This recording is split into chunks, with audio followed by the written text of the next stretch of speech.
Assalamualaikum warahmatullahi wabarakatuh. Waalaikumsalam warahmatullahi wabarakatuh. Selamat pagi, salam sejahtera untuk kita semua. Terima kasih dan selamat bergabung dalam acara Pengabdian Masyarakat UPSI 2021. Perkenalkan, nama saya Nurul Afni, serta Bu Andi Putri dalam hal ini bertindak sebagai host dan co-host. Namun beberapa hal yang perlu saya sampaikan terkait peraturan selama pelaksanaan PM sebelum memulai acara. Pada sesi presentasi, nanti hanya pembicara yang dipersilahkan berbicara, memberikan paparan ataupun video. Kemudian saat peserta bergabung ke Zoom PM, nanti hostnya akan mensenyapkan audio. Peserta dapat berkomunikasi melalui fitur pesan atau chat dengan mengirimkan pesan kepada panelis. Kemudian saat pemateri dari perwakilan prodi, mohon prodi lain untuk menonaktifkan video karena kita akan langsung melakukan dokumentasi. Kemudian sesi tanya jawab juga akan dibuka setelah pemaparan dari materi. Kemudian pada sesi tanya jawab atau diskusi, nanti peserta yang ingin memberi pertanyaan melalui fitur chat atau dapat juga memilih angkat tangan dengan menyebutkan nama. Selanjutnya perkenankan saya membaca susunan acara PM pada kesempatan kali ini. Yang pertama yaitu pembukaan, kemudian sambutan dari perwakilan Al-Amanah, kemudian penyampaian dari materi oleh 3 pemateri, sama tanya jawab, pengisian kuesioner, dan penutup. Baik, sebelum memulai acara, marilah kita sejenak menengadahkan tangan, menundukkan kepala, memanjatkan puji dan syukur, serta berdoa menurut kepercayaan masing-masing. Untuk berdoa dimulai. Ya, berdoa selesai. Selanjutnya, sambutan dari perwakilan Al-Amanah oleh Bapak Danang. Untuk Bapak Danang dipersilahkan. Assalamualaikum warahmatullahi wabarakatuh. Izinkan, nama saya Danang Dwi Harmoko. Bapak Ibu mungkin di sini sudah kenal saya. Saya mewakili Pak Haji Samuslim sebagai pengurus Al-Amanah, dan saya sendiri sebenarnya berada di forum LKSA, Forum Lembaga Kesejahteraan Sosial Anak Kota Depok, sebagai sekretaris. Jadi di Kota Depok itu ada 36 LKSA yang terdaftar di bawah kami, di bawah koordinasi kami, dan itu sebenarnya nanti kedepannya mungkin bisa menjadi mitra buat kita semua kegiatan pengabdian seperti ini, karena saya melihat belum terlalu banyak kampus-kampus yang masuk ke panti-panti untuk melakukan kegiatan edukasi seperti ini di Kota Depok. Beberapa memang sudah well educated gitu ya, secara marketingnya, secara promosinya, dan lain sebagainya. Tapi ada beberapa yang di daerah-daerah agak masuk ke dalam, itu mereka belum terjamah dari kampus, karena memang publikasi mereka ke luar agak kurang. Jadi kalau bukan orang yang masuk ke dalam ke situ, sempatnya masuk ke situ, kadang nggak tahu ternyata di sini ada lembaga kesejahteraan sosial gitu. Di Al-Amanah sendiri merupakan salah satu LKSA yang unggulan di Kota Depok, karena masuk perwakilan Jawa Barat untuk seleksi nasional. Jadi termasuk LKSA percontohan, karena dia terintegrasi dengan sekolah itu dari SD, SMP, SMA, bahkan kampusnya ada juga Al-Amanah, sehingga kompleknya cukup anak di situ. Tapi kemudian karena ini masa-masa pandemi, jadi ada pengurangan, jadi anak-anak kadang ketika sekolah di situ, kemudian ketika hari libur seperti sekarang ini mereka diperbolehkan untuk pulang ke daerah masing-masing. Itu saja sih mungkin yang saya sampaikan. Oh ya, saya juga menyampaikan terima kasih pada rekan-rekan semua dari Pak Samuslim. Beliau berpesan jangan sampai ini berhenti sampai di sini, karena beliau ingin ada keberlanjutan untuk kedepannya itu, dan sempat saya bilang ada MOU dan lain sebagainya, beliau dari pihak LKSA, Al-Amanah sendiri bersedia. Begitu ya, Ibu Nurul Afni. Demikian Ya. sambutan saya sebagai perwakilan dari Al-Amanah dan Forum Panti Kota Depok. Ya. Terima kasih. Wassalamualaikum warahmatullahi wabarakatuh. Waalaikumsalam warahmatullahi wabarakatuh. Terima kasih kepada Bapak Danang dari perwakilan Al-Amanah atas sambutannya. Oke, acara kita lanjutkan kembali. Acara selanjutnya pemaparan materi PM oleh Ibu Ida Yuniasi MPD selaku perwakilan dari administrasi. Kepada Ibu Ida, kami persilahkan. Banyak Ibu Nurul Afni. Assalamualaikum warahmatullahi wabarakatuh. Selamat pagi dan salam sejahtera untuk kita semua. Kami dari Universitas Bina Sarana Informatika mengucapkan terima kasih banyak kepada Bapak Ibu pimpinan, pengurus, dan ananda sekalian dari Lembaga Kesejahteraan Sosial Anak Al-Amanah. Terima kasih banyak. Kami bisa bersilaturahmi meskipun melalui daring, melalui media Zoom Meeting, seperti itu. Jadi kami yang pertama yang akan memaparkan materi mengenai pengembangan diri dan karir remaja. Ya, untuk sesi pertama ini ada saya, Ida Yuniasi, kemudian ada Ibu Ati, kemudian ada Ibu Andi Putri Johar Tentriwaru. Ya, jadi sambil kenalan ya, ananda sekalian dari LKSA Al-Amanah. Saya coba share screen ya, mohon izin.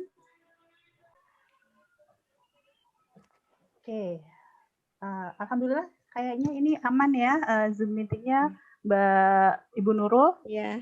Oke, saya lanjutkan ya Bapak Ibu dan ananda sekalian. Untuk sesi 1 saya akan memaparkan mengenai pengembangan diri dan karir remaja.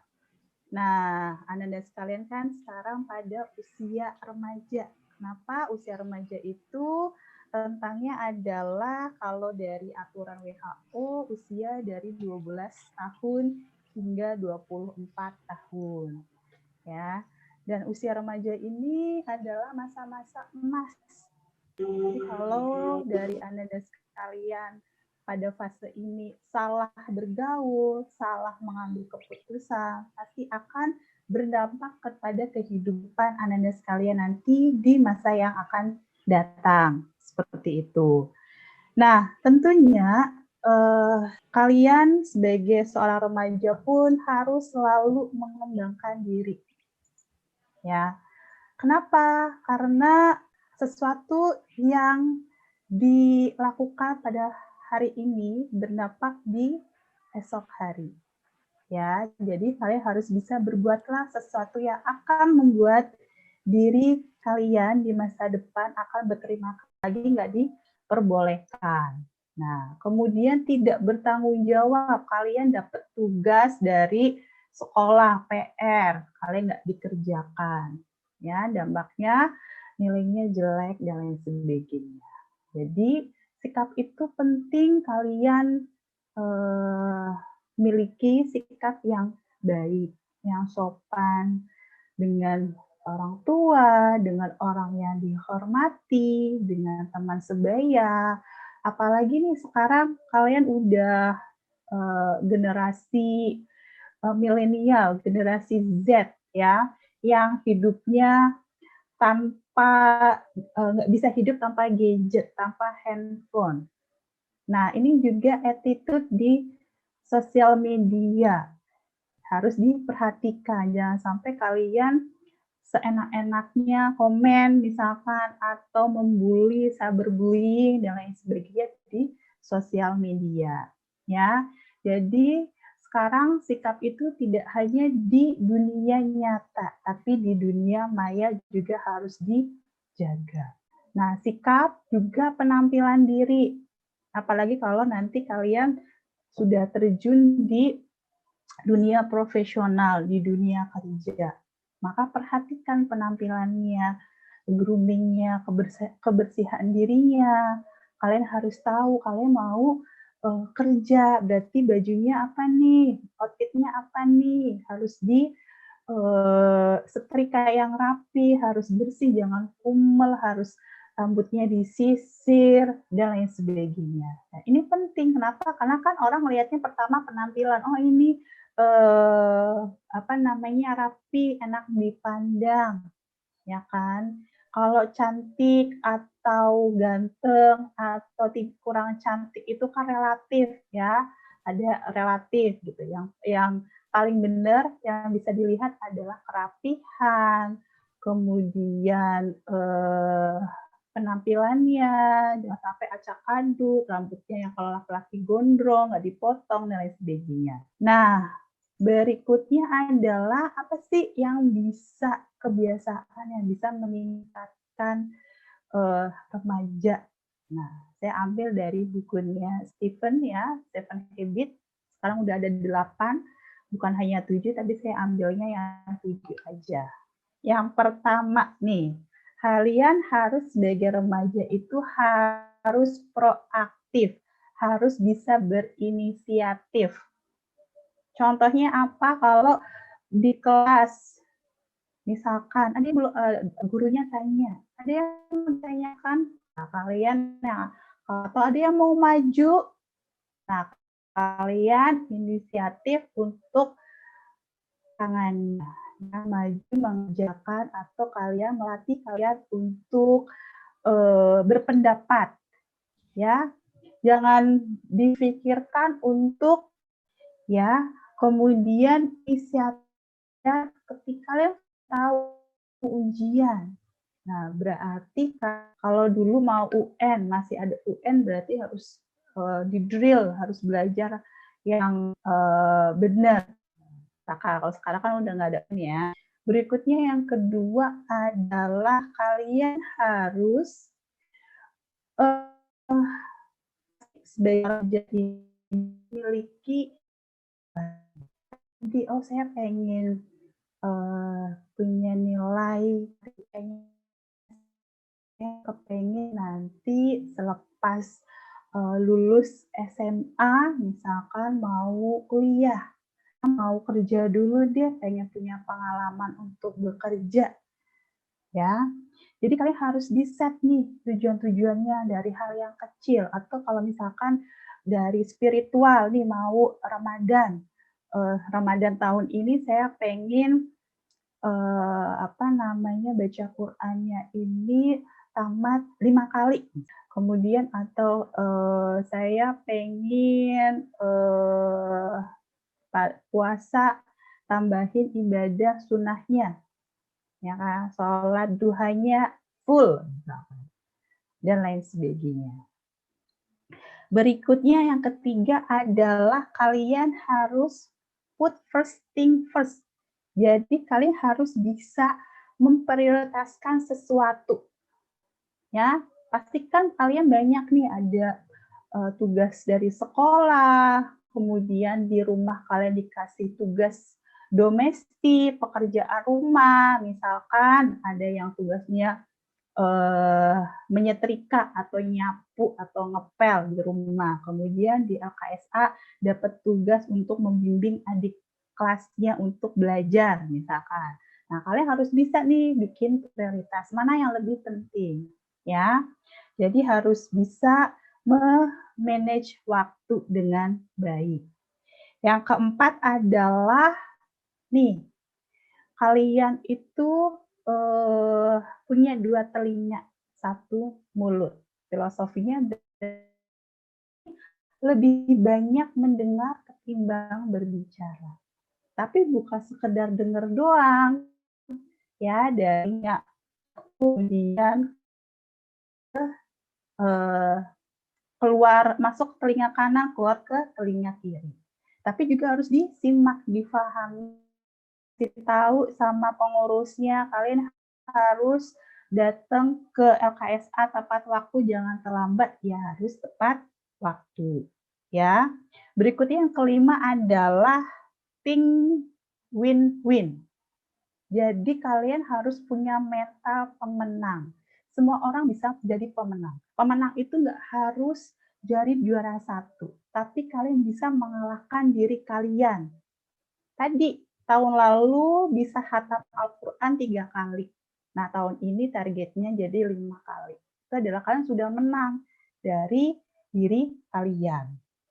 Berikutnya adalah sinergi. Nih, kalian itu nggak bisa sukses sendiri-sendiri.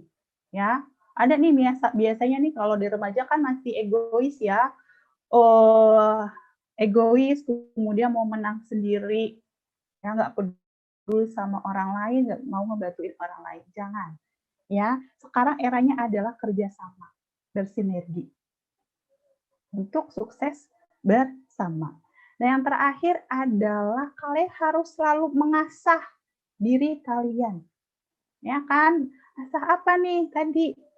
Asah terus memotivasi diri kalian, mengasah skill kalian, keterampilan kalian, mengasah fisik kalian, ya olahraga untuk mengeluarkan hormon endorfinnya biar semangat, nggak lesu. Kemudian mengasah emosi kalian yang kali ini awalnya kurang sabaran harus lebih sabar lagi. Ya, yang kurang semangat harus lebih semangat lagi.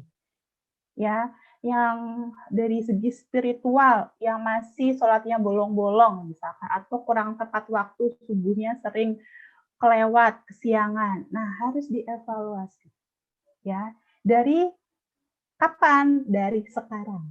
Ya, dari detik ini, dari hari ini dievaluasi kalian dari beberapa hal ya. Kalian bikin timeline. Ya, dari segi spiritual mau apa nih targetnya nih? Segi akademik mau apa?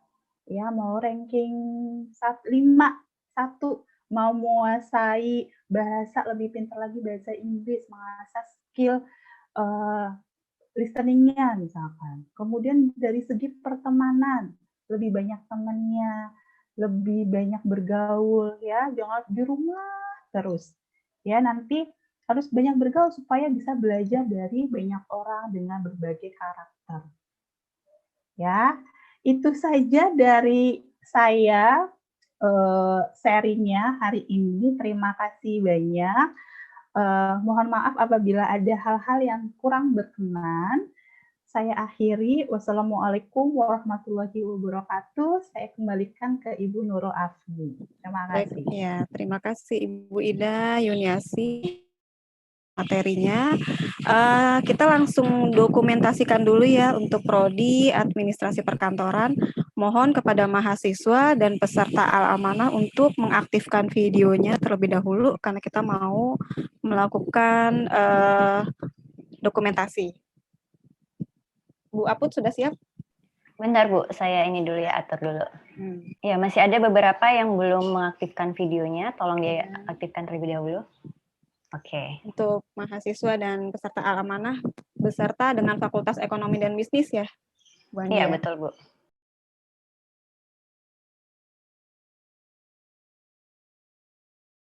Oke, terima kasih Ibu Ida Yuniasi MPD atas materinya. Selanjutnya pemaparan materi PM oleh Bapak Willy Cahya Sundara SEMM selaku perwakilan dari Prodi Sistem Informasi. Mohon kepada Bapak Ibu dosen yang selain bukan dari Prodi SI, mohon untuk menonaktifkan videonya. Pada Bapak Willy Cahya, saya persilahkan. Oke, Assalamualaikum warahmatullahi wabarakatuh. Waalaikumsalam warahmatullahi wabarakatuh. Ya, terima kasih atas waktunya pada kelompok kami ya dari Fakultas Teknik ya. Pada hari ini kita mau menjelaskan tentang etika bersosial media. Ya. Adapun sebelumnya saya kenalkan anggota kita. Di sini ada Ibu Reni Widyastuti, kemudian ada Pak Ahmad Rasruli, saya sendiri dan Ibu Nurul Afni. Kita untuk media sosial, menurut Nasrullah dalam Setiadi 2015, ya di sini pengertiannya bahwa media sosial adalah medium di internet yang memungkinkan pengguna merepresentasikan dirinya maupun berinteraksi, berbagi, berkomunikasi dengan pengguna lain, membentuk ikatan sosial secara virtual. Jadi di zaman sekarang ini dari mulai anak kecil gitu ya sampai dengan yang orang yang sudah tua juga kita hampir semua menggunakan media sosial ya. Kita bisa menggunakannya untuk berkomunikasi gitu ya. Kemudian juga kita bisa lama kita gitu ya, kita untuk menjalin silaturahim di sana. Kita juga bisa melakukan promosi di sana untuk berjualan ya, di mana banyak sekali sekarang yang berjualan menggunakan media sosial gitu ya. Dan ini dapat dilakukan bukan hanya pebisnis yang sudah matang ya. Jadi dari mulai anak kecil juga yang dari mulai SD, SMP gitu ya, SMA bisa juga melakukan bisnis dengan menggunakan media sosial ini gitu ya. Jadi ada banyak hal positif dan ada juga nanti hal negatif dari media sosial ini. Oke, ini adalah contoh-contoh dari media sosial. Kita bisa lihat di sini ada Facebook ya, ada Twitter di sini ya. Kemudian ada LinkedIn ya, ada Google dan lain-lain ya. Ada banyak. Ada juga Instagram gitu ya. Ini yang banyak digunakan oleh masyarakat pada umumnya. Nah, ini ada 3 prinsip mengunggah konten di media sosial ya. Yang pertama itu adalah tidak merugikan diri sendiri, kemudian tidak merugikan organisasi atau lembaga, dan tidak melanggar hukum ya. Jadi ini adalah prinsip untuk mengunggah konten di media sosial. Kita lihat untuk lebih detailnya, merugikan diri sendiri. Nah, ini di sini banyak nih ya terjadi gitu ya, membuka aib diri sendiri, keluarga atau kerabat ya, banyak sekali nih, terutama nih anak-anak muda ya, anak-anak muda khususnya para pelajar gitu ya. Ini banyak sekali ketika dia mengalami sesuatu masalah dia mengunggah di media sosial ya. Itu tidak baik ya, tidak baik karena ketika kita mengunggah ke media sosial itu semua orang itu bisa melihat gitu ya. Meskipun mungkin ada beberapa orang, oh saya ini kan saya buat privacy, jadi yang bisa melihat hanya teman saya. Nah, ketika kita mengunggah, itu teman bisa melihat, dan dari teman itu bisa menyebar ke yang lain gitu ya. Jadi kita harus sangat berhati-hati dalam mengunggah di media sosial. Jangan sampai nanti bisa merugikan diri sendiri gitu ya. Nanti diri kita sendiri yang dirugikan karena kita yang mengunggah, ya nanti kita yang juga akan rugi di sana ya. Oke, di sini juga kita lihat mengunggah konten kekerasan juga. Ini juga berbahaya sekali ya, karena banyak pengguna media sosial itu yang masih di bawah umur juga gitu ya. Zaman sekarang tuh anak SD, anak SMP gitu ya, anak SMA juga itu pada menggunakan medsos gitu ya. Jadi kalau ada konten kekerasan ini bisa menyebar sampai ke anak-anak kecil gitu ya. Jadi mereka nanti akan meniru nih, anak-anak kecil ini sangat berbahaya. Mereka itu suka meniru apa yang mereka lihat gitu ya. Jadi ini sangat berbahaya. Kemudian mengunggah kabar, berita, isu, hasil penelitian yang belum jelas kebenarannya. Nah, ini juga ya. Jadi kita itu harus mengunggah yang itu betul-betul sudah benar gitu ya, atau sudah kita cek ya. Kita sudah bertabayun gitu ya. Kita boleh mengunggahnya gitu ya. Oke. Ini yang harus kita waspadai ya. Jadi ketika kita sudah mengunggah sesuatu di media sosial atau medsos ya, maka ini akan ada histori ya, akan ada sejarah, akan ada historinya gitu ya. Nah, ini akan berdampak ya. Pada suatu saat mungkin salah satu dari adik-adik ini mau melamar kerja gitu ya, mau melamar kerja. Nah, zaman sekarang itu rekruter atau orang yang mau merekrut itu banyak melihat ini apa namanya medsosnya. Biasanya kan ketika kita melamar, kita melampirkan email kita apa gitu ya. Mereka nanti akan cari ini bagaimana sebenarnya orangnya gitu ya. Karena di dunia human resource ya, dunia recruiter, perekrut itu mereka juga ingin merekrut orang yang benar-benar baik ya. Dia akan mencari cara gimana caranya untuk memastikan bahwa orang ini adalah baik. Salah satu caranya adalah dia melakukan pengecekan di media sosial. Jadi jangan sampai kita itu mengunggah sesuatu yang tidak baik yang akan membuat para rekruter atau pemberi kerja ini menilai bahwa oh ini orang tidak baik gitu ya. Jangan sampai ya. Jadi kalau bisa atau bukan kalau bisa wajib kita untuk mengunggah yang hal-hal baik gitu ya. Jadi jangan ada hal-hal buruk yang kita unggah karena itu bisa berdampak kepada masa depan kita gitu ya. Kemudian memposting hal-hal negatif akan mempengaruhi psikologis Anda menjadi manusia yang berpandangan negatif. Ya. Jadi kita itu seharusnya mengunggah yang baik. Jadi catatan sejarah ya bagi Anda dan anak cucu Anda sekalian. Ya.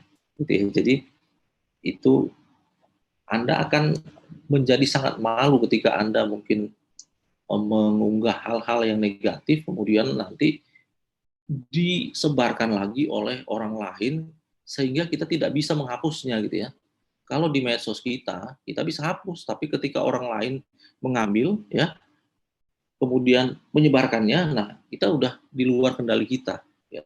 Sehingga nanti ketika kita sudah mempunyai anak, cucu dan lain-lain dia bisa melihat ya, bisa melihat. Nah, itu sangat tidak baik ya.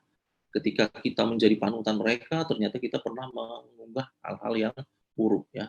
Itu sangat tidak baik. Dan juga ini pernah medsos ini di beberapa negara ya ketika kita mungkin mau mengunjungi negara lain mungkin untuk dalam hal berbisnis atau mungkin liburan atau apapun gitu ya. Terkadang ada negara yang mengecek medsos kita gitu ya. Mengecek medsos kita untuk apa? Karena mereka ini takut nih zaman sekarang ini kan mungkin banyak terjadi kejahatan melalui medsos. Dia akan melihat nih, misalnya kita pernah like apa nih, mungkin like yang berkaitan dengan terorisme gitu ya, itu akan berbahaya, bisa-bisa kita dipulangkan lagi ya, kita tidak diterima negara tersebut gitu ya. Jadi kita harus waspadai itu juga. Oke. Kemudian di sini ada berpotensi melanggar hukum ya di Indonesia itu ada Undang-Undang ITE ya, Undang-Undang Informasi dan Transaksi Elektronik. Itu bisa dilihat di UU nomor 11 tahun 2008 gitu ya. Di situ ada banyak nih seperti contoh nih ujaran kebencian gitu ya. Kita tidak boleh mengunggah ujaran kebencian, kemudian pencemaran nama baik ya, pribadi ya, pejabat negara, institusi negara, mengunggah konten ideologi negara selain Pancasila, mengunggah konten pemaksaan untuk memeluk agama tertentu, membagi konten berupa berita bohong atau hoax ya. Ini juga melanggar hukum dan ancamannya juga tidak kecil ya, itu di sana ada 6 tahun bahkan maksimal ada yang 12 tahun di situ ya. Plus denda gitu ya. Jadi hati-hati, tujuan kita mungkin hanya karena kita terutama nih adik-adik ya mungkin sesama teman gitu ya, mungkin terkadang kan terjadi perselisihan gitu ya. Jangan begitu ada perselisihan langsung diunggah di medsos gitu ya, itu bahaya. Ketika yang kita teman yang berselisih itu melaporkan ya terjadi ujaran kebencian ini ya ke aparat ya, maka hati-hati ketika Anda terbukti melakukan itu bisa dikenakan pidana gitu ya, bisa terkena hukum pidana ya. Jadi banyak sekali, bahkan yang bukan kita lakukan pun kita bisa kena. Contohnya seperti apa? Seperti kasus-kasus yang sekarang ini gitu ya, yang penyebaran video-video gitu ya, video-video yang nggak baik gitu ya. Jadi mereka melakukan misalnya perekaman, tapi yang menyebarkan itu bukan dia, tapi pihak lain ya. Itu bisa juga kita dikenakan mungkin sebagai yang memproduksi gitu ya, itu sangat berbahaya. Padahal untuk kepentingan diri sendiri gitu. Jadi sangat bahaya ya. Kita harus berpikir berkali-kali sebelum mengunggah sesuatu ke media sosial. Ya, sekali lagi kita ingatkan bahwa sekali kita mengunggah, maka orang-orang bisa melihat ya. Sekali lagi saya ingatkan bahwa ketika kita asumsi kita bahwa ini privacy, hanya teman-teman yang bisa lihat, teman-teman khusus mungkin cuma 10 orang, tapi dari 10 orang ini bisa juga dia mengambil konten itu kemudian mengunggah ke medsos lagi gitu ya. Jadi itu sangat-sangat berbahaya. Jadi kita harus banyak berpikir lagi sebelum kita mengunggah sesuatu di media sosial gitu ya.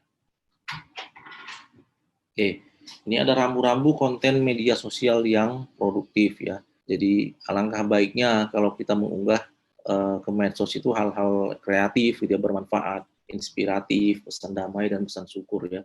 Jadi kita contohnya nih bagaimana hal dalam berbudidaya tanaman gitu ya, contohnya ya. Kita bisa mengunggah di sana apa yang harus dilakukan dari mulai tanam sampai panen dan bagaimana cara menjualnya gitu ya, itu sangat positif ya. Jadi itu kita kreatif ya, dan kita bisa menginspirasi orang-orang lain gitu ya, karena mereka melihat ya, oh berarti begini, mereka bisa ikut gitu ya. Dan baik sekali juga untuk Anda ketika Anda melakukan promosi terhadap produk gitu ya, kita bisa menjelaskan secara detail di sana gitu ya, bermanfaat untuk mereka juga yang melihat sehingga dia juga tertarik untuk membeli. Dan juga di sini ada pesan damai dan syukur ya, ini juga yang hal-hal yang sangat baik ya kita buat. Ketika ada seseorang yang membuat status nih, contohnya status mungkin yang tidak baik gitu ya, nah kita membuat komen lagi di situ dengan hal yang negatif ya, karena itu tidak bermanfaat bagi diri kita gitu ya.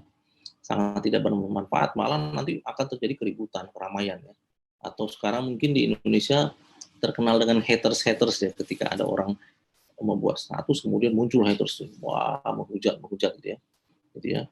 Itu hati-hati ketika nanti orang yang haters tersebut melaporkan akun Anda gitu, itu bisa-bisa Anda terkena pidana ya, sesuai dengan undang-undang ITE tadi gitu ya. Itu sangat bahaya dan banyak terjadi di Indonesia ini. Sangat banyak terjadi hanya karena komen-komen akhirnya dilaporkan ya, berurusan dengan hukum gitu ya. Bahkan sampai dengan dipidana gitu ya. Itu banyak terjadi. Dan di sini pesan syukur ya juga ya, kita ya, dan juga kita bisa juga mengunggah mungkin seperti apa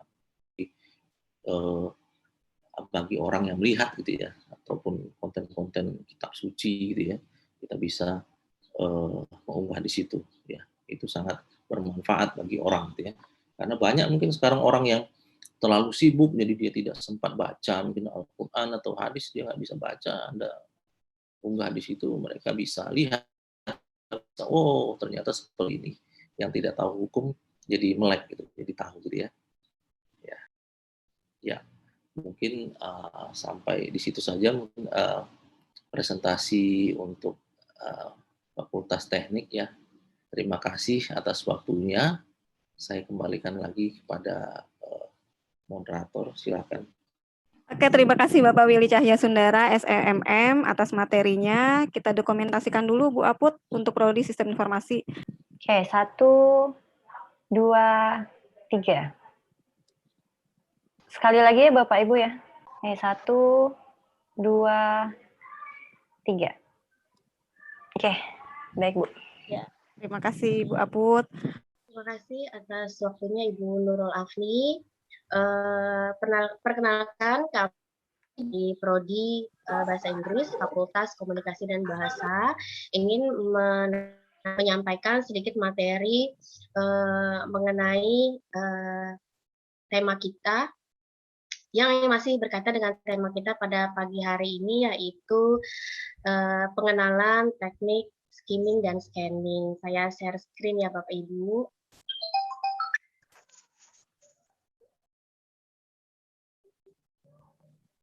Oke,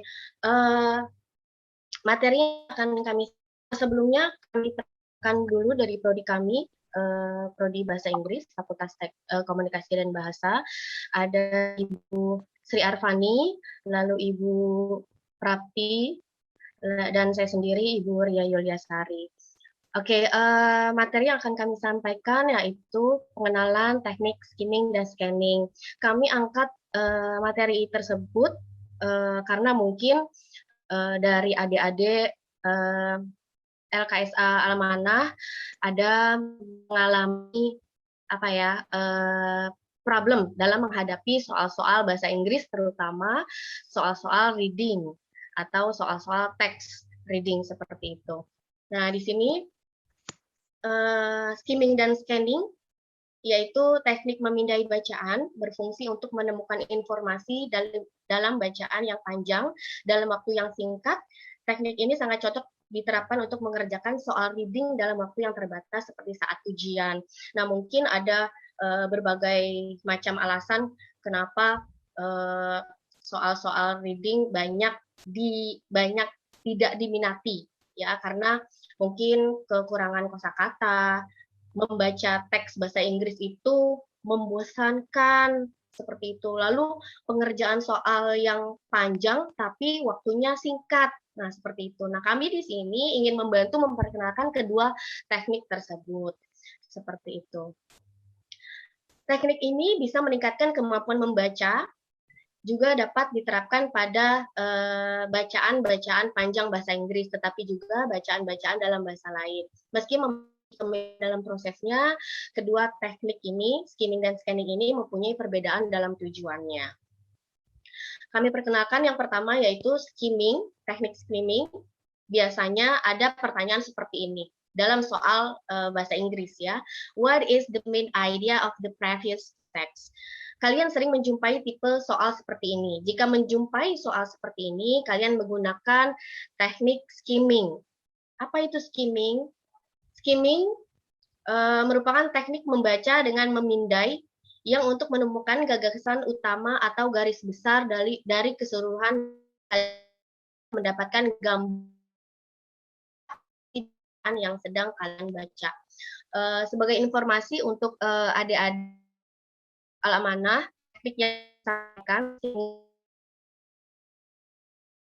3 kali lebih cepat daripada membaca normal, jadi tidak membutuhkan waktu banyak pengerjaan soal.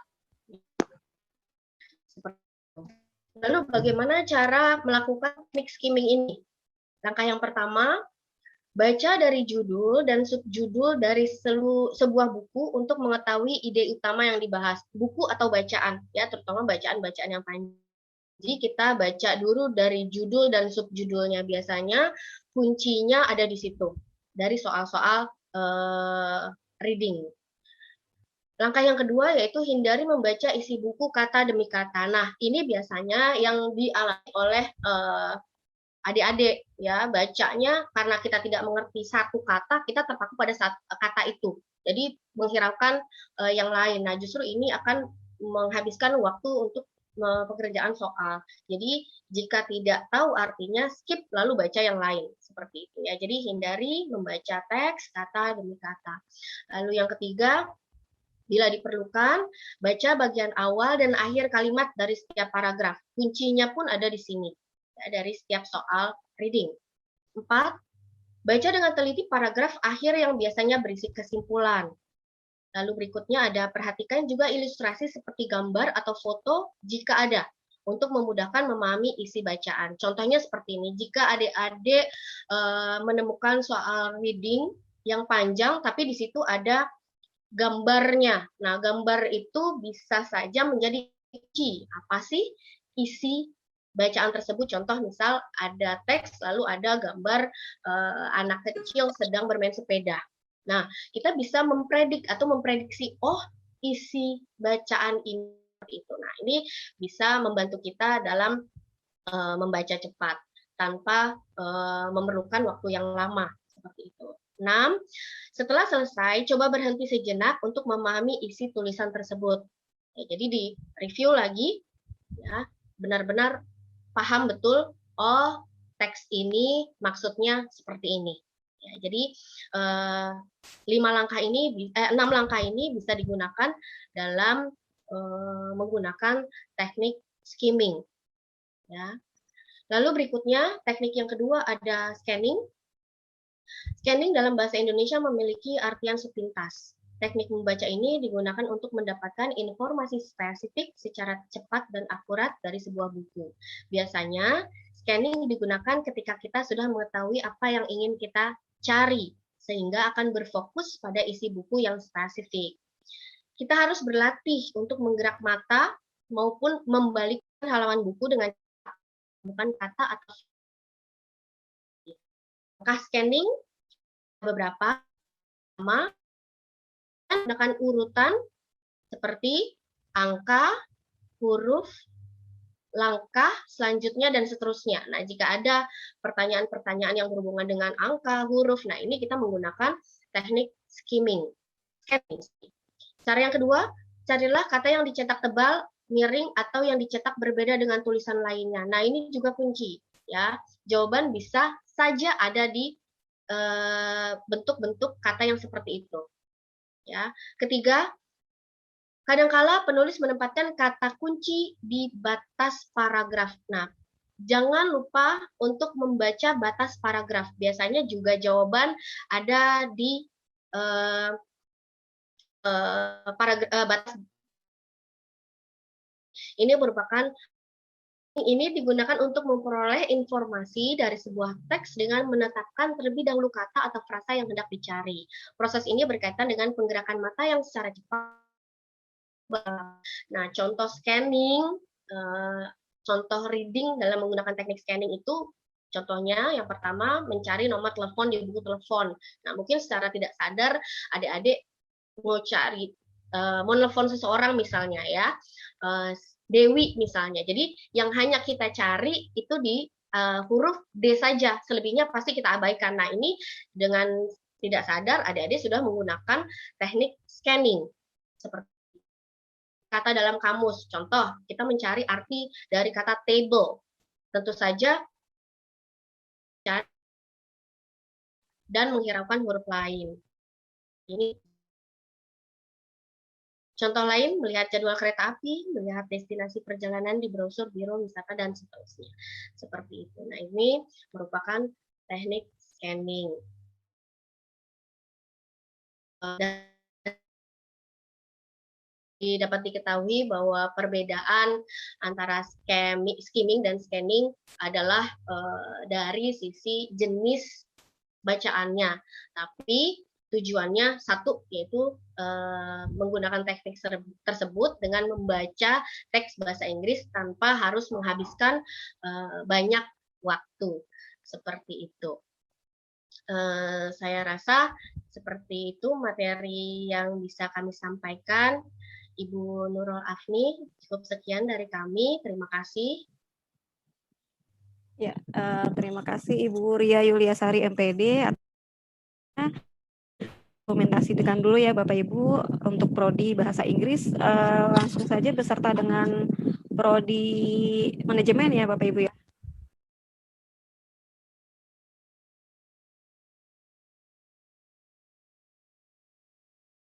Oke, dalam hitungan ketiga ya Bapak Ibu. 1, 2, 3. Oke, sekali lagi ya Bapak Ibu. 1, 2, 3. Oke, sudah Bu. Bahasa Inggris dinonaktifkan videonya. Untuk yang manajemen, mohon Bapak Ibu untuk diaktifkan videonya.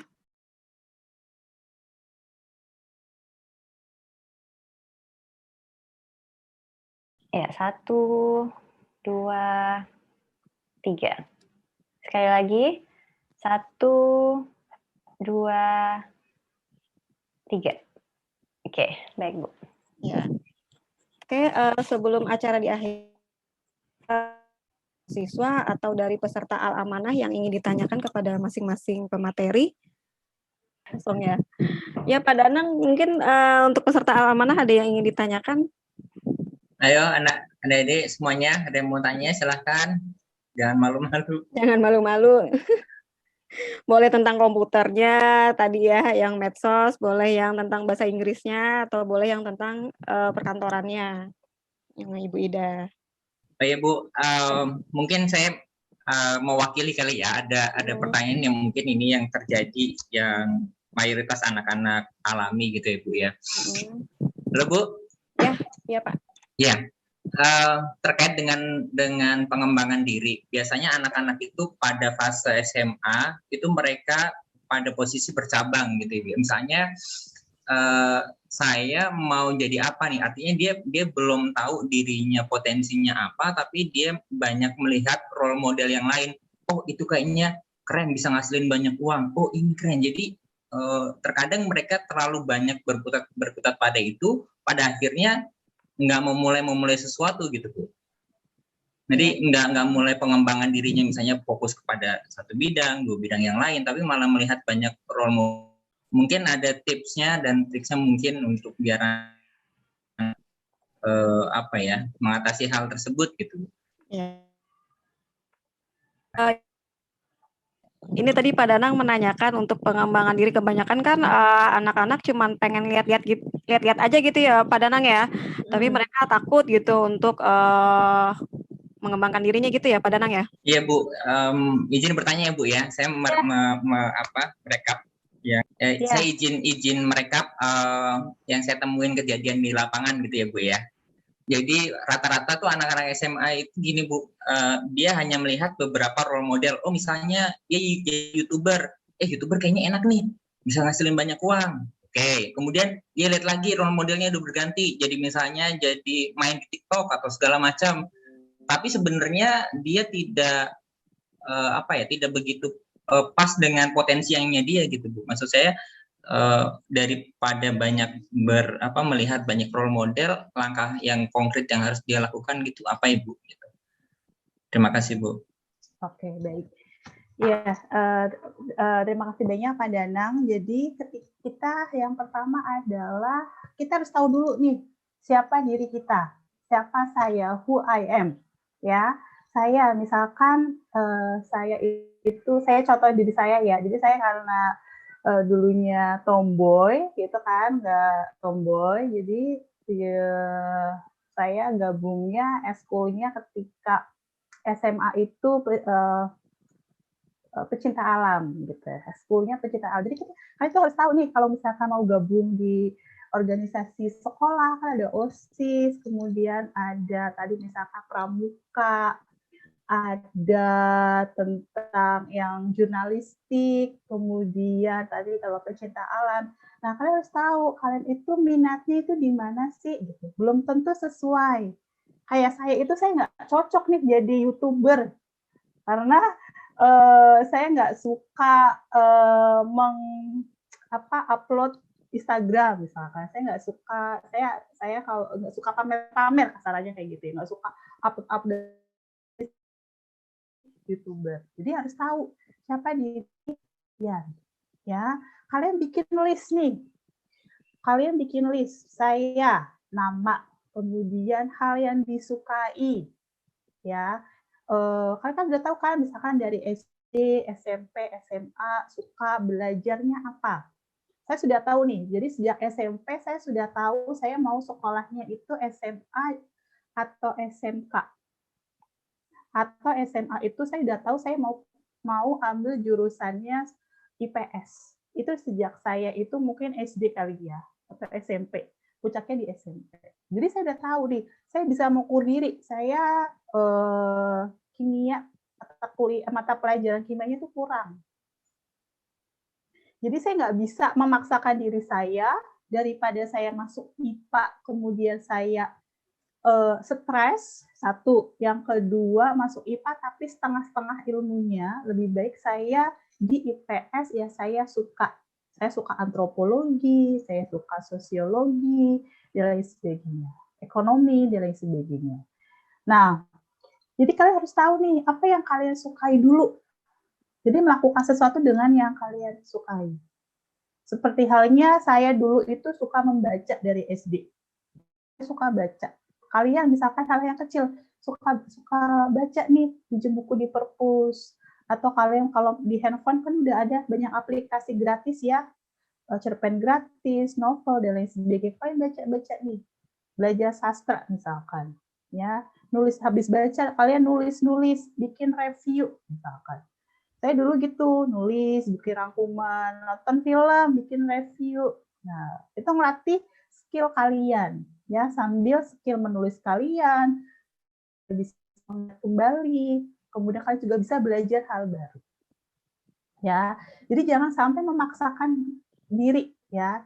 Banyak hal yang nggak sesuai. Berikutnya, saya juga nggak bisa gambar, misalkan. Saya nggak bisa gambar, paksakan. Jadi saya mending belajar yang lain. Ya, belajar yang lain. Jadi geluti yang kalian sukai. Pertama itu adalah kalian harus suka dulu. Ya, kalian bikin list kekurangan kalian itu di mana sih? Oh saya kalau bikin nulis nggak terlalu pintar, bingung. 1 jam itu saya masih bingung saya mau nulis apa. Ya latihan, ya. Jadi kalian bisa memperbaiki dari kekurangan yang sudah kalian list. Ya, saya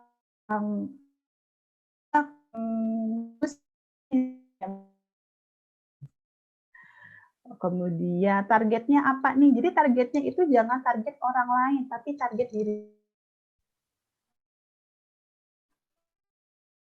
sendiri dulu. Ya, makanya kalau kalian belajar atau berenang itu juga Olimpiade itu berapa? 6 atau 5 atau berapa, saya lupa. Juara Olimpiade. Banyak banget ya ininya. Kalau ada beberapa perlombaan atau juara-juara itu sebenarnya dia itu bukan mengalahkan orang lain. Ya, juara renang si Michael Phelps itu ngalahin diri dia sendiri. Ya, rekor dia. Ya. Kalau kemarin dia 10 gaya renang gaya dada 100 meter berapa detik, 10 detik misalkan. Dia memecahkan rekornya diri dia sendiri, bukan rekor orang lain. Ya, itu yang mesti kalian pahami. Kemudian, tadi jangan selalu berpikir sekarang ya kan pemerintah gembor-gembor revolusi industri 4.0 bahkan sudah 5.0. Kita lupa hal yang sepele. Contohnya tadi survival, kalian masih muda kan namanya punya survival kit. Cara bertahan hidup apa? 1, memasak. Kalian harus bisa masak. Itu bukan memasak itu bukan sebuah prestasi, tapi cara bertahan hidup. Ya. Berikutnya apa lagi? Bertahan hidup lagi. Hal yang sepele sekarang kalau kalian tidak terlalu memahami atau ingin di teknologi, kembali ke basicnya kita, pertanian, ya. Sekarang kan sudah banyak ya perkembangbiakan lele, kemudian tanaman, kemudian tanaman obat, sayur organik dan lain sebagainya. Mungkin dilihatnya sepele, tapi itu bisa menjadi besar. 1, setiap orang itu pasti makan, pasti perlu. Tapi tidak semua orang bisa menjadi programmer misalkan. Contohnya ya, nggak semua orang bisa jadi programmer, nggak semua orang bisa jadi manajer. Ya, tapi semua orang itu makan. Nah, berarti kalian bisa memanfaatkan lahan di rumah yang kecil, pot-pot bekas, galon-galon bekas, atau sampah-sampah yang bisa didaur ulang, kalian bikin pot, segala macam, tanam bibit sayuran, dikonsumsi sendiri, ya kan? Dikonsumsi sendiri, kalau dikonsumsi satu keluarga berarti kan menghemat biaya untuk belanja sayuran, ya kan? uang untuk belanja sayurannya segala macam bisa buat yang lain. Ini adalah cara-cara sebenarnya yang simple, tetapi bisa dilakukan. Kalau semakin besar bisa dijual ke tetangga atau mau berbagi, ya kan? Sekarang ada Jumat berkah, ya, berbagi ke itu. Lakukan yang kalian lakukan apa sih? Belajar, belajar menulis. Oh, cita-citanya mau jadi wartawan, mau jadi penulis. Latihan dulu, ya, latihan dari banyak membaca. Kalau mau jadi penulis yang besar, penulis yang banyak ide dan bisa belajar banyak dari merangkum apa yang dia baca, ya kan? Perjalanannya tuh panjang, jadi dan nggak bisa langsung. Kalau sekarang kayaknya apa-apa mau instan, mau terkenal, akhirnya melakukan apapun saja, ya. Harus mau jadi artis terkenal, akhirnya bikin hal yang viral, ya kan, yang viral, kemudian apa. Nah, tapi kadang-kadang kita lupa. Nggak semua orang 1001 deh yang bisa jadi Atta Halilintar gitu. Nah, kalian tadi mulai dari yang kecil dulu. Saya jadi bikin film, tapi saya terbatas, gimana ya Bu peralatannya apa segala macam misalkan. Ya sudah, kalian bisa dengan nonton dulu, nonton banyak film. Ya, mau drama, mau fantasi, mau komedi, romantis, dan lain sebagainya. Kalian nonton dulu nih, nonton kan akhirnya, oh ya kalau kayak gini, kira-kira seperti ini. Kemudian kalian sekarang tuh era belajar bisa dari dulu. Kalau zaman saya itu masih susah ya. SMA itu sih masih baca-baca ke perpus dan sebagainya. Sekarang dari handphone satu gadget kan bisa latihan edit film. Tinggal searching di Google, di YouTube, cara bikin film, bikin skenario gimana sih? Lihat, edit foto seperti apa, banyak aplikasi, banyak tools. Ya, itu yang akan mempermudah kalian. Ya. Tapi itu adalah alat gitu. Jadi jangan sampai kalian bilang, oh mau jadi penulis, saya pengen jadi penulis, tapi saya nggak punya laptop yang bagus. Kalian memikirkannya itu tools-nya, peralatannya. Atau saya mau bikin film, tapi saya nggak punya peralatannya, nggak punya kamera DSLR.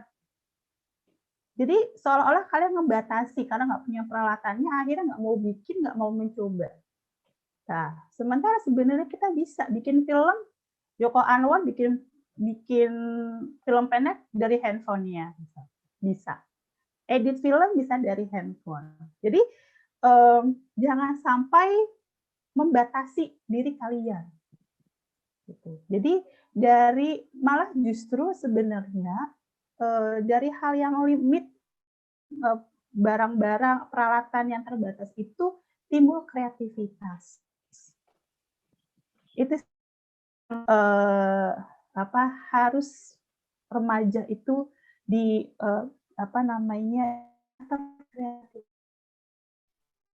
ya kan, banyaklah kita belajar dari orang-orang dulu tuh, ya, belum tahu gimana cara mengawetkan makanan, oh dengan cara diasap, cara dikeringkan, itu kan kreativitas kan, ya, ikan supaya bisa awet, nggak busuk, oh dikeringkan jadi ikan asin atau diasap.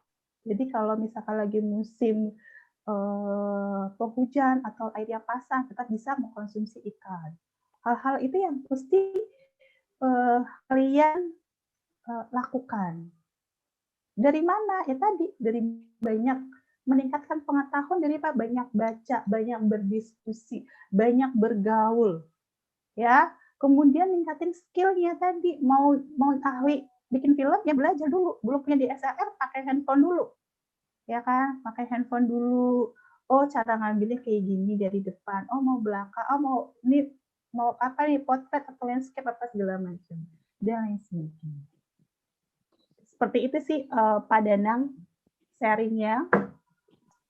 Baik Bu, terima kasih Bu, karena dari beberapa tahun terakhir, dari pertama kali saya banyak bergelut di bidang ini, memang rata-rata mental blocknya Bu, jadi artinya merasa ini terbatas, nggak bisa ini, nggak bisa itu, akhirnya ya udahlah ini aja, ya udahlah gini aja, gitu. Itu yang selalu yang dari saya itu bersama teman-teman yang di relawan dari kecil yang seperti Ibu bilang tadi sih Bu. Baik, terima kasih banyak Bu atas masukannya. Ya. Ya, ini ada pertanyaan lagi dari Rifki Rainal Latumahina.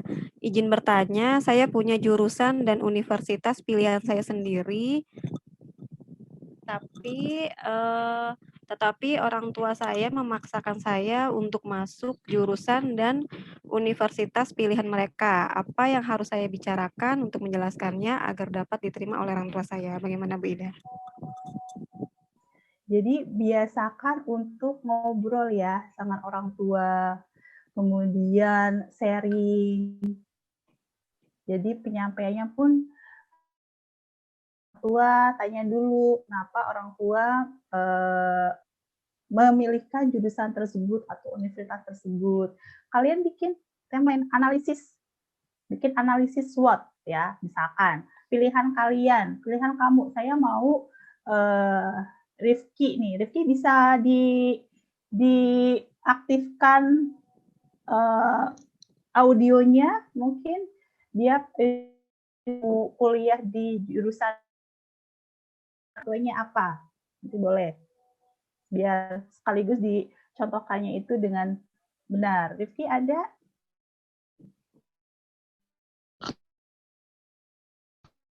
Suara saya terdengar. Di mau produk di salah satu universitas. Saya maunya apa? Waktu itu saya maunya minyakan. Oke. Saya mau di Trisakti waktu itu, sama ke daerah Balongan, Madura tuh.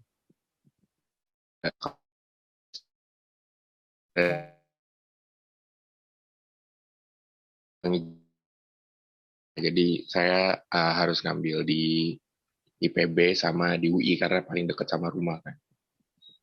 Karena saya tahu kampus itu tuh grade-nya grade region 1 gitu. Jadi menurut saya dengan kapasitas saya sedikit sulit gitu untuk masuk ke sana tuh cukup sulit. Jadi apalagi jurusannya juga yang mereka anjurkan tuh cukup dominan, banyak diminati gitu. Saya bingung nih ngejelasinnya kayak gimana. Sedangkan orang tua pengennya jurusan apa? Kalau yang di IPB tuh itu sipil, teknik sipil. Kalau yang di IPB, kalau yang di UI itu kemarin waktu itu bilangnya HI kalau nggak salah, hubungan internasional. Nah, saya bingung kan harus kayak gimana. Saya suka hitung-hitung, saya juga suka buat berinteraksi sama public relation kayak gitu juga saya suka, tapi cukup sulit gitu buat masuk ke sana. Saya bingung ngejelasinnya kayak gimana. Saya juga saya lebih suka ke tambang, saya suka yang eksplorasi kayak gitu. Oke, Rifki. Jadi yang pertama adalah kalau misalkan kamu udah baik ya, sudah tahu, sudah menganalisis diri kamu kepenginnya itu di mana, kemudian kemampuan yang kamu juga sudah bisa menilai kemampuan diri kamu sendiri, sudah bisa menganalisis diri. Kamu juga harus harus tahu kenapa sih orang tua pengennya itu di IPB dan karena itu kampus negeri ketimbang di Sakti. Bisa jadi ya alasannya. Saya belum tahu nih, Ibu bisa ngobrol sama orang tua. Kenapa sih orang tua memberikan karena kampusnya negeri secara biaya lebih murah ketimbang kampus ya swasta misalkan di Sakti. Dan di jarak dari biaya, jadi tidak mungkin pemikirannya adalah tidak perlu kalau ke sekolah di Blora Jawa Tengah itu memang ada tambang dan ada sekolahnya ya kalau nggak salah institut atau apa gitu ya tentang minyakan. Mungkin juga karena dari jarak kamu harus ngekos, tambah biaya living allowance-nya, biaya hidupnya dan lain sebagainya. Mungkin itu adalah pemikiran dari orang tua. Nah, caranya gimana? Kan sekarang kalau anak SMA itu ada beberapa jalur masuk perguruan tingginya kan. Jadi pilihan orang tua dari berbagai segi biaya, teknikal, kemudian lulusannya, kira-kira nanti mau kerjanya seperti apa, peluang kerjanya, dan lain sebagainya, kamu bikin nih. Nah, nanti bisa diskusikan dengan orang tua. Berikutnya adalah kamu bisa bikin plan A dan plan B. Ya, tadi setelah dianalisis, ngobrol sama orang tua, oke, coba deh, ya, ikut, misalkan tadi SNPTN-nya mau di kampus mana, ada kan beberapa pilihan. Nah, nanti bisa dimasukin nih pilihan orang tua dengan pilihan kamu. Ya, siapa tahu rezekinya memang di pilihan orang tua misalkan. Atau rezekinya malah yang diterima pilihannya kamu sendiri di perminyakan atau pertambangan atau geologi, geodesi dan lain sebagainya. Ya, jadi harus punya plan A dan plan B. Ya, contohnya misalkan saya sharing saya sendiri ya. Jadi dulu 2006 saya lulus, kemudian saya nggak ikut SNPTN ya, atau dulu namanya PMDK. Saya nggak ikut.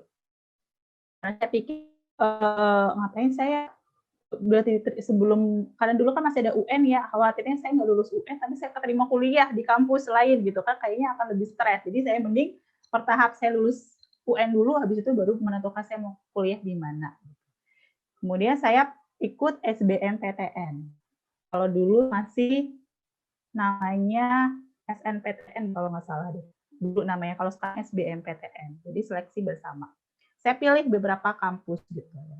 Terima di Universitas Negeri Semarang.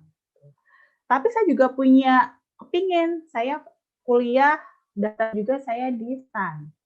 Nah, saya pikirnya gini, saya udah kuliah dulu, udah keterima di UNES, kemudian baru ikut, udah keterima, kemudian saya ikut ujian lagi untuk ujian masuk STAN. Nah, pengumumannya itu kalau nggak salah yang STAN itu adalah udah masuk, kalau nggak salah, saya lupa ingat. Jadi saya berpikirnya ya udah rezeki saya di mana nih, kalau saya emang STAN-nya masuk berarti yang di Semarang saya tinggalin. Gitu. Kalau STAN-nya nggak masuk berarti emang rezekinya saya di Semarang. Gitu. Terus saya nggak percaya ternyata STAN saya nggak masuk, sedih.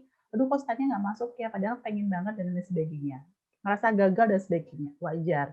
Tapi kalau sekarang saya lihat beberapa tahun kemudian, oh mungkin emang jalan hidup saya itu kuliahnya di Semarang. Gitu. Kalau nggak di Semarang, mungkin saya hari ini nggak ngobrol, nggak sharing sama kalian melalui via Zoom ini, kan gitu kan. Jadi kadang itu Allah juga punya rencana lain. Gitu. Jadi Rifki tadi ya bisa diobrolkan dengan orang tua, tentunya dengan argumentasi, dengan kesopanan yang baik. Kamu bikin list tersebut nih, analisis jurusan kamu, jurusan orang tua, kemudian kamu bikin plan A dan plan B. Ya, tidak usah khawatir kalau tadi bilang kamu, saya nggak percaya diri bisa masuk UI dan lain sebagainya.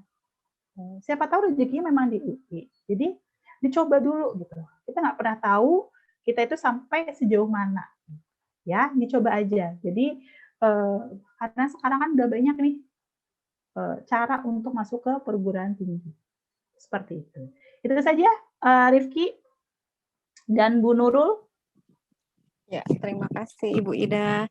Bagaimana Mas Rifki, sudah ada pencerahan? Sangat cerah ya Pak, ya Pas ya. Ada lagi yang ditanyakan. Untuk peserta Al-Amanah jangan lupa untuk mengisi kuesioner PM yang sudah saya share di menu chat ya. Kira-kira ada lagi yang ingin ditanyakan dari peserta Al-Amanah atau dari mahasiswa?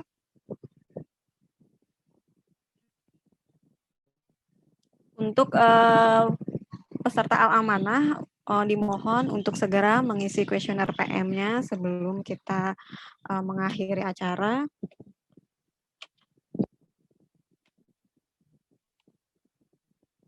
Bapak Ibu, nanti kita mau melakukan dokumentasi lagi untuk seluruh peserta. Diaktifkan videonya, nanti akan dilakukan dokumentasi sekali lagi untuk bareng-bareng untuk semua prodi.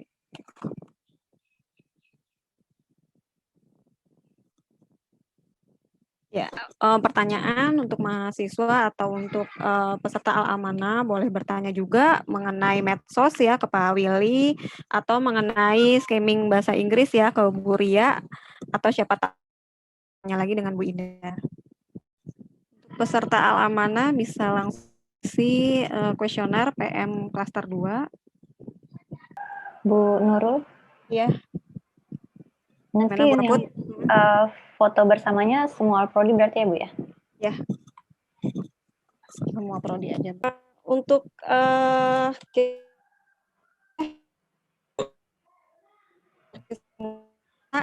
untuk memudahkan untuk mendokumentasikan, Bu Aput.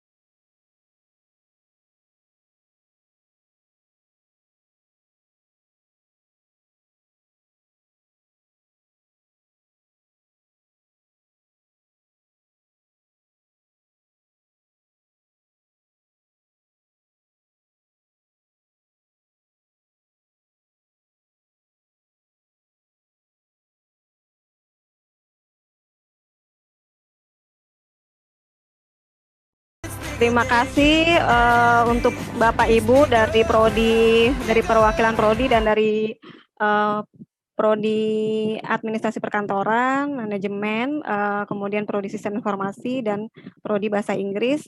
Untuk peserta Al-Amanah dan juga mahasiswa, terima kasih telah meluangkan waktunya. Kami ucapkan terima kasih atas partisipasinya. Kami segenap panitia mengucapkan permohonan maaf apabila ada salah-salah kata dan kekurangan. Akhir kata, wassalamualaikum warahmatullahi wabarakatuh.